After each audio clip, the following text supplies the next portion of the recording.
Louco do céu, começa agora mais um GorpaCast.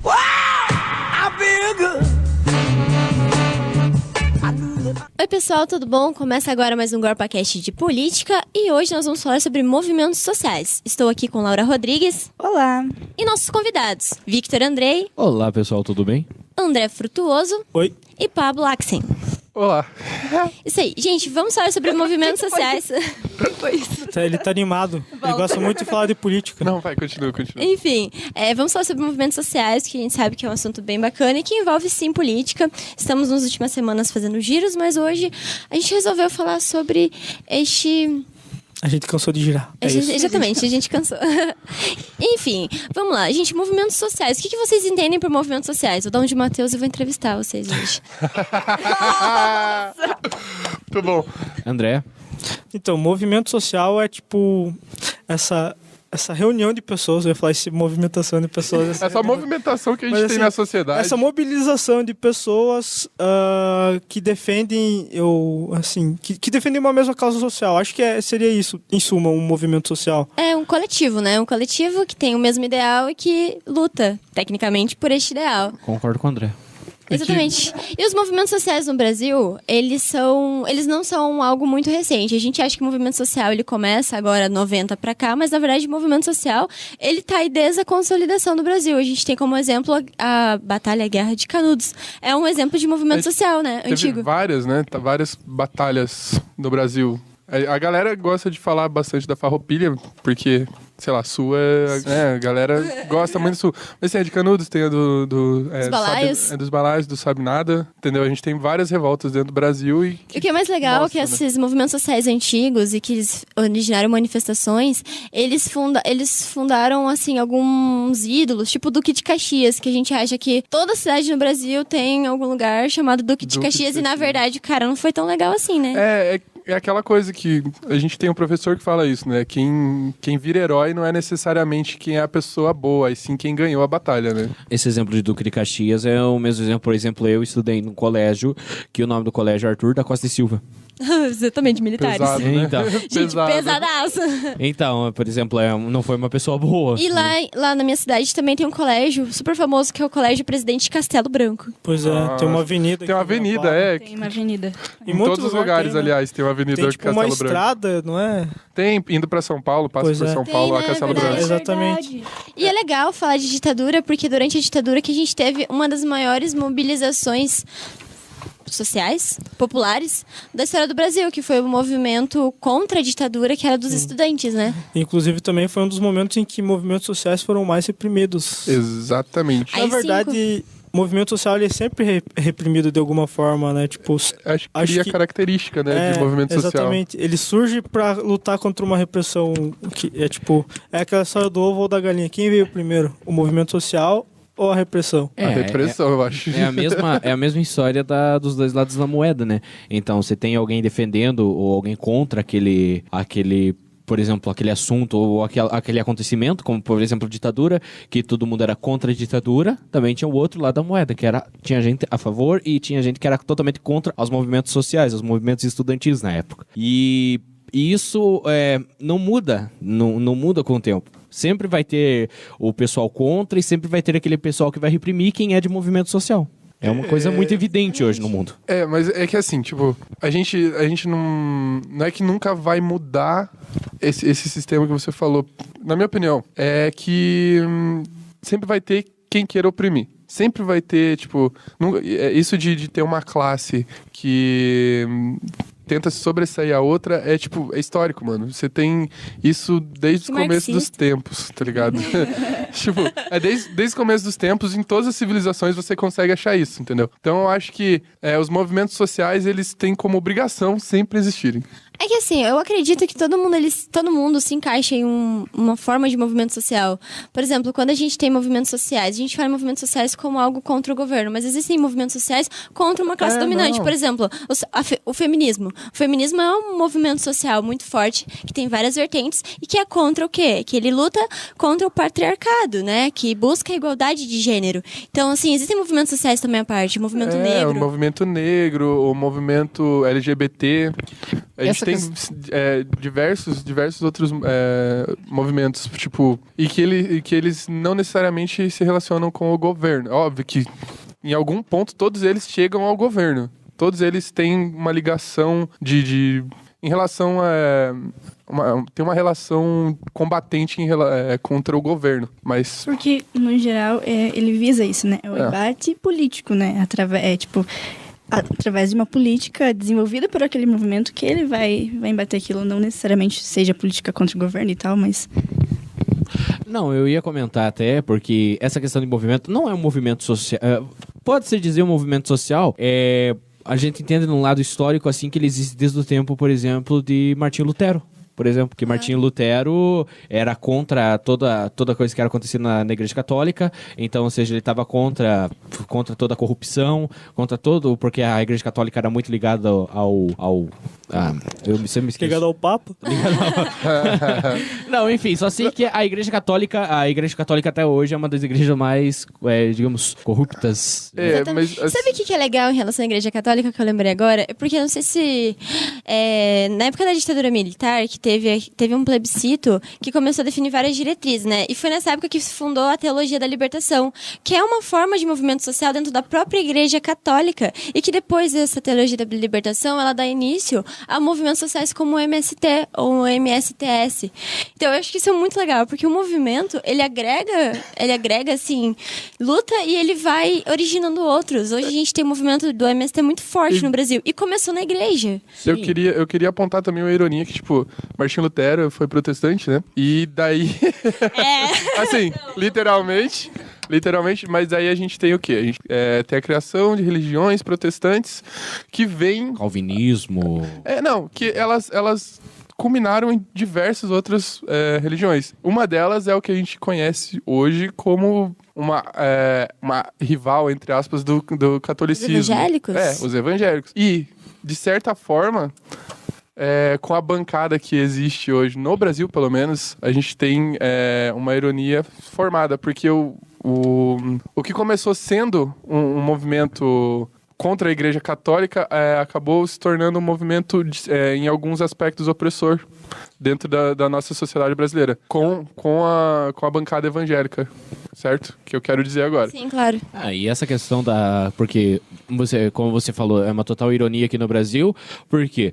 Porque muitos pregam assim, que eles não são ligados ao dinheiro, não são ligados a isso, e o que acontece, um ou outro vai na TV pedir 20 milhões pra ajudar a manter as coisas, sabe? Então, é uma coisa meio irônica aqui no Brasil. Eu não sei em outras regiões, em outros locais, enfim, mas aqui no Brasil, essa questão do movimento protestante dos evangélicos, até mesmo qualquer movimento protestante ligado à religião aqui no Brasil é irônico. Porque é complicado falar de religião, porque a gente sabe que a religião, ela existe para um controle da população, né? E, obviamente... Não sei, a gente sabe? Não sei, será? A gente não tá imerso nisso? Não, Enfim, que eu já hoje eu acredito falei... nisso, né? E assim, essas bancadas evangélicas, eu acho que elas são mais para fomentar um ideal conservador mesmo no país e para perpetuar essa ideia de que existe uma elite, e as classes mais baixas, elas vão sempre, elas querem continuar sendo baixas. E os movimentos sociais desse quesito são muito importantes. Então, o movimento negro, o movimento LGBT, tudo que a igreja parece que reprime, se tornou um movimento muito forte, né? O movimento feminista, como eu já falei. Não, é isso. Então, é essa a parte da ironia que eu quis apontar, sabe? Eles começaram sendo como um movimento também e acabaram se tornando opressor em certo... E vários movimentos se corrompem. Por exemplo, o MBL, né? Claro, a gente já sabia desde o começo qualquer ideia. Eu sempre falo do MBL, eu adoro criticar eles. Mas, o enfim, TCC da Renata vai ser em cima vai ser sobre deles, MBL. com certeza. E assim, eles começam lá em 2013, não, vamos pra rua, vamos fazer um monte de coisa, a gente é partidário, e agora... Semana passada, lembra que a gente falou? Sim. Eles estão se juntando com o PSDB. Não, é muito estranho esse negócio do partidário. Tipo, o carinha do MBL lá que virou vereador, ele não virou vereador sozinho. Ele não foi a partidário na eleição, sabe? Então... E ele é um dos líderes do MBL, né? Jamais. Aliás, ele é a versão mais moderna do Capitão do Mato, né? O Fernando Holliday. Quem é Capitão do Mato? Vamos lá, desenvolva esse pensamento. Vamos lá. Que é o cara que cuida, na época da escravidão, ele era o cara que cuidava dos negros né, corria atrás, matava os negros que fugiam, sendo ele também um negro. Sabe o que é o mais triste? Que, cara, eles corromperam um movimento que parecia ser tão legal. Porque quando começou o movimento do passe livre, ele tinha uma ideia bacana. Mas aí foi se transformando num negócio muito nada a ver. Igual aquelas passeatas dos caras pintados. Parece que foi a mesma coisa. Tem essa teoria, né? Se apropria, sabe? Tem umas pessoas que eles sempre veem a oportunidade de pegar um movimento legal, corromper ele e depois usar para ganho próprio. Isso é muito foda. Você tem que ter uma vigia e você tem que ter um grupo de pessoas dentro de um movimento que cuidam dessas paradas, sabe? Tipo, você não corromper ele. Cara, eu acho que tem um bagulho que chama-se... Putz, vai ficar meio complicado de explicar, mas é tipo assim, quando a gente tá desenvolvendo um produto para uma empresa, alguma coisa assim, tem um negócio que eles sempre levam em conta, que é o ciclo de vida do produto, sabe? Tipo, ele nasce, ele cresce e vai decaindo. Com o movimento social, tipo, a gente percebe esse mesmo padrão, sabe? E é claro, tem produtos que são que duram mais, sabe? Tem uma longevidade maior. Ou que são cíclicos, tipo, a gente consegue observar, tipo, o feminismo é um negócio que tem... Ondas, né? Então, tipo, ele cresce, diminui, de volta, quando, sabe? Outras características, né? É exatamente isso também. Exatamente. Volta, de repente, fica com força. Quando surge a demanda, sabe, o movimento se apresenta. E tem movimento tipo MBL, que, tipo, ele teve o MBL não, tipo, esses protestos de 2013, né, onde o MBL surgiu, teve aquele estouro, assim, tipo, foi lá pro alto e foi, aos poucos, foi adormecendo, assim. Eu morava em Curitiba na época e na rua que eu morava era onde eles iam fazer protestos, sabe, tipo, na Cândido de Abreu ali. E dava pra observar, assim, tipo, as primeiras semanas, nossa, enchia aquilo, era a polícia tacando bala de borracha, batalhão de choque, sabe? Eu lembro bem. Era gigante, assim, milhares de pessoas na rua, aí de repente vai diminuindo, assim, que tipo, começa a vir só, sei lá, 200 pessoas, de repente só vem algumas dezenas, quando você vê é meia dúzia de caboclo ali, entende? Que geralmente é as pessoas que iniciaram o negócio, daí elas conseguem uma visibilidade muito maior do que elas acharam que ia ter. Daí, em vez disso crescer cada vez mais, não. Foi só aquele estouro mesmo e eles continuam lutando. E o legal de pensar movimento... desculpa. Não, pode. O legal de pensar movimento social é que realmente ele é cíclico e ele se altera. Então, por exemplo, o movimento social feminista na década de 30, de 40, com Simone...